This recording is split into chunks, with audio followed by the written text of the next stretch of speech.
আসসালামু আলাইকুম। তানভীর আহমেদ ব্লগস। অনেক দিন পরে আপনাদের সামনে আসলাম ভিডিও নিয়ে।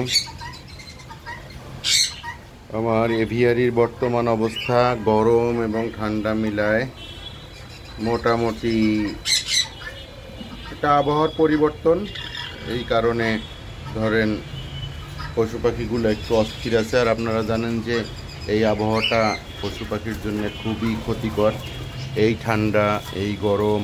কিন্তু সবচেয়ে মজার বিষয় হচ্ছে এর ভিতরেও কিন্তু মাশাল্লাহ আমার সানকুনুর বাচ্চা করছে।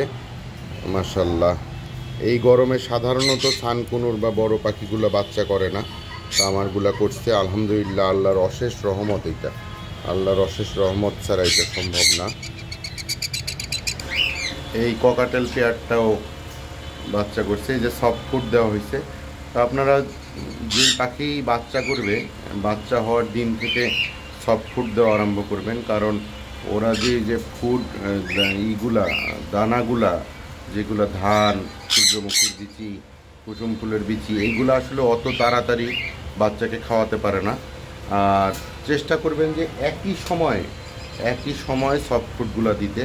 যদি সকালে দেন তাহলে সকালেই দেবেন, কারণ হচ্ছে পাখি সবসময় অপেক্ষা করে কখন সফট ফুড দিবে তখন সে বাচ্চাকে খাওয়াবে। তো সফট ফুড যদি দেন সকালে তখন সে বাচ্চাকে খাওয়াবে।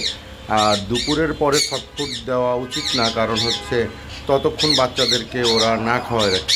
সেজন্য চেষ্টা করবেন সকালের দিকেই যাতে সফট ফুডগুলো দেওয়া যায়। এবং এই যে দেখেন সফট ফুডটা মুখে নিয়েই সে বাচ্চা ঘরে চলে যাচ্ছে, এবং আমাদের এই যে ক্যামেরা দেখে সে বাচ্চাকে খাওয়ালো না, একটু পরে হয়তো খাওয়াবে। আর এই গরমের দিনে প্রচুর ঠান্ডা পানি দেওয়ার চেষ্টা করবেন, অন্তত একবার পানিগুলো পাল্টায় দেবেন।